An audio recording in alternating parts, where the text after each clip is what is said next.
we're not speaking the mysteries of God. We are part of that mystery, Babylon religion. We are all guilty. We make our children ignorant. They were all part of the system. You may not be a Catholic, you may not be a Protestant, you may not have other religions, you may not be a pagan religion, but you are a Christian that is silent, keeping silent. You are in collision with them. We have to tell them the truth.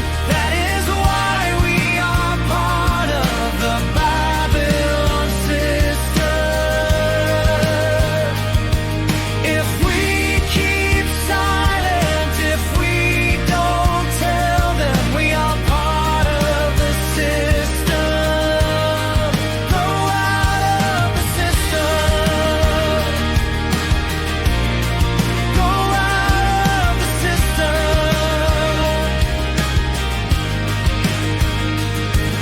No effort to train the young children.